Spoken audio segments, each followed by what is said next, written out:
falando da palavra de Deus, mas quando nós chegamos no capítulo 19, as cenas desse texto que nós lemos nos mostram uma história totalmente oposta.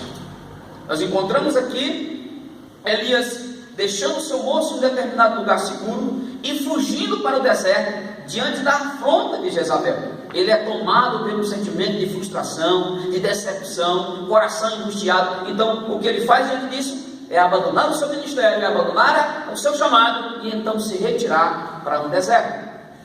Diante de todo esse contexto que nós lemos, diante de toda a introdução, eu vejo nesse texto aquilo que eu quero compartilhar com os irmãos, o cuidado de Deus no momento de frustração e como que a misericórdia, a graça de Deus se revela nesses momentos onde os seres humanos estão sujeitos. E eu gostaria, para fundamentar essa ideia, desse cuidado, dessa graça, dessa misericórdia, desse cuidado do Senhor, trazer aqui 3 pontos que fundamentam esse conceito, que revelam, mostram o quanto que Deus, o cuidado de Deus na vida deste profeta. O primeiro ponto que eu quero compartilhar com os irmãos é que é a causa da frustração de Elias.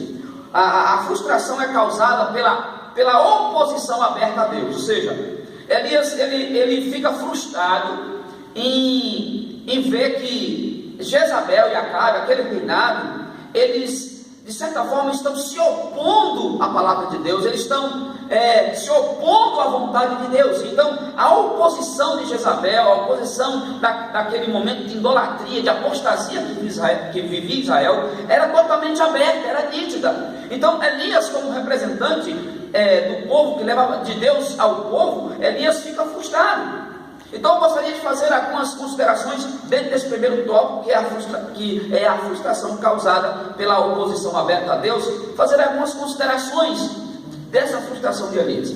Primeiro, eu gostaria que você pensasse comigo. Devemos considerar o motivo dessa ameaça. Por que Elias está sendo ameaçado? Por que Jezabel disse que assim como ele fez com aqueles profetas, ela ia fazer, resumindo, ela ia fazer pior, do que aquilo que ele fez na mensagem dela. Então, deve-se considerar o motivo dessa ameaça.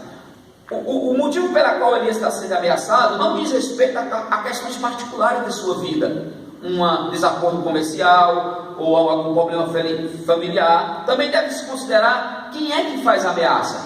Aqui, Elias não está sendo ameaçado por qualquer pessoa, pelo súdito do rei, é o próprio reinado. O rei é quem faz a ameaça. Também deve-se considerar o conteúdo da mensagem. O conteúdo da mensagem que Elias pregava era totalmente contrário, desfavorável ao rei. Então, diante disso, Elias era visto em Israel como aquele perturbador, aquele que se levantava contra o governo, aquele que se levantava contra a estrutura governamental. De certa forma, Elias era uma pedra de tropeço, era alguém que realmente estava causando dano ao reinado. Então Elias, diante disso, daquilo que Acabe disse para ele, que ele era um perturbador de Israel, tomado por aquele sentimento de frustração, de angústia, o que ele entende? Ele entende que todo o seu trabalho de profeta, o seu ofício, ele não trouxe o resultado. Tudo aquilo que ele tinha feito diante de Deus, as mensagens que ele tinha levado, as emergências, isso não tinha resultado, não tinha valido a pena. Então, diante disso, a única coisa que restava era morrer. Olha o sentimento desse profeta. Olha que o capítulo 17 e 18 mostram Elias entusiasmado, que a palavra do Senhor é digna de confiança, mas de repente agora você encontra esse profeta decepcionado, frustrado, dizendo: olha, não vale a pena seguir esse ministério, não vale a pena realmente viver. Então ele começa, o coração dele é tomado por angústia, por tristeza, ele começa a viver momentos duros, difíceis, de muita angústia, de muita decepção. Não resta dúvida de que Elias, assim como nós, como eu e você, ele tinha muita expectativa para o seu ministério, principalmente em saber que o seu ofício, o seu chamado, a mensagem que ele trazia era proveniente do próprio Deus. Então o que Elias pensava? Se eu sou homem de Deus, se eu estou dentro da palavra de Deus, se eu estou dentro do princípio, o resultado vai ser positivo. Em todas as vezes Elias entendia que Deus era com ele, então não haveria probabilidade de frustrações. Essas expectativas, elas são frustradas quando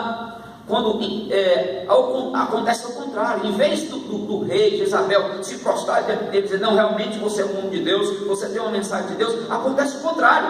Elias é que passa agora a ser ameaçado, Elias passa a ser alvo. Então Elias, ele é um ser humano como eu e você, pecador, e não foi capaz de entender os planos, né? Conhecer o propósito de Deus. Então ele é tomado por esse sentimento. Ele diz: olha, está tudo ao contrário. Então ele se frustra, ele começa, o coração dele realmente se entristece, e alguns escritores aí dizem que Elias é tomado por um sentimento de depressão profunda, realmente de não ter força para continuar seu ministério. Todas as suas expectativas são frustradas.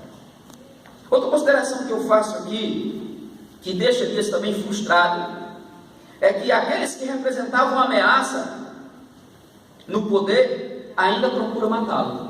Aqueles que eram contra, ameaçavam a vida espiritual de Israel, além de fazer aquela ameaça, além de ser contra a palavra de Deus, ainda quer matá-lo.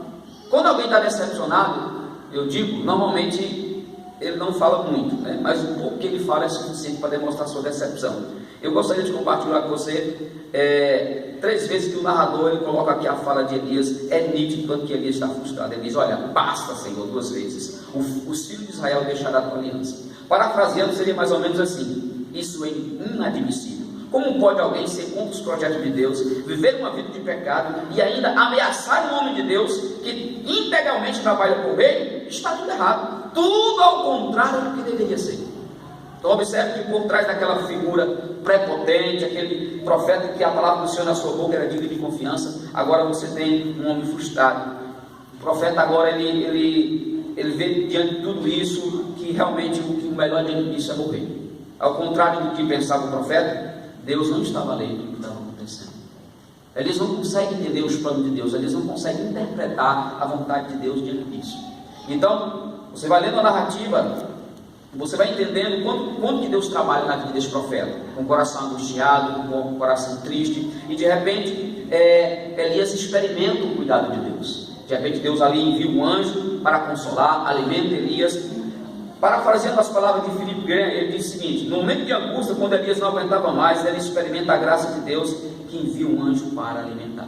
Ele diz assim: Deus trata Elias com misericórdia. Até então Deus não o repreende, mas usa de misericórdia. Apesar dele se sentir abandonado, deixar o ministério, Elias pede para morrer, o Senhor vai e alimenta e fala para que ele continue o seu ministério. É nesse momento de frustração, de tristeza, de angústia, de depressão, que Elias experimenta o cuidado de Deus, e de forma carinhosa envia um anjo para alimentar, para cuidar dele, mostrando aqui nessa narrativa o cuidado de Deus diante das frustrações humanas. Então, nós vimos aqui que diante dessa oposição aberta, diante dessa afronta à palavra de Deus, Elias é tomado por esse sentimento, tristeza, angústia, mas mesmo diante disso, Deus, pela sua infinita graça e misericórdia, Deus envia aquele anjo de forma graciosa e misericordiosa para cuidar desse profeta, para cuidar desse povo de Deus.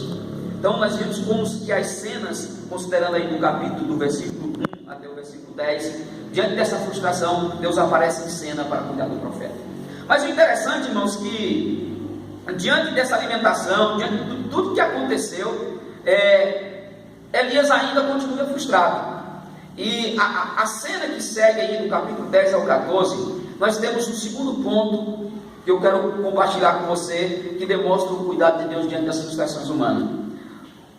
O que Elias, depois de passar por todo aquele momento maravilhoso, Deus cuida dele, Elias entra numa caverna e Deus pergunta para ele: o que faz aqui, Elias? E a resposta de Deus é muito reflexiva e faz Elias entender algumas coisas, que eu coloquei como segundo ponto. Elias entende que Deus é mais do que as suas frustrações e justificativas. Elias entende que Deus é muito mais do que os seus sentimentos de autocompaixão e destruição e medo. Após se alimentar, provar o cuidado de Deus, andar 40 dias, Elias continua frustrado. Chega ao Monte Horebe, Elias revela o que está no coração dele. Quando você vê naquela conversa de Deus com Elias ali, naquela caverna, naquele momento de tristeza e angústia, Elias busca no seu íntimo, no seu coração, argumentos que pudessem justificar suas atitudes ou as atitudes de sua fuga. Vejamos 2 vezes em que Elias expõe essas palavras naquela caverna. Ele diz assim para Deus: eu me consumo de ardente zelo pelo Senhor. Ele está dizendo: olha, eu tenho sido muito zeloso, eu tenho sido um bom profeta, eu tenho trabalhado para o Senhor. Observe que Elias usa isso como um desabafo.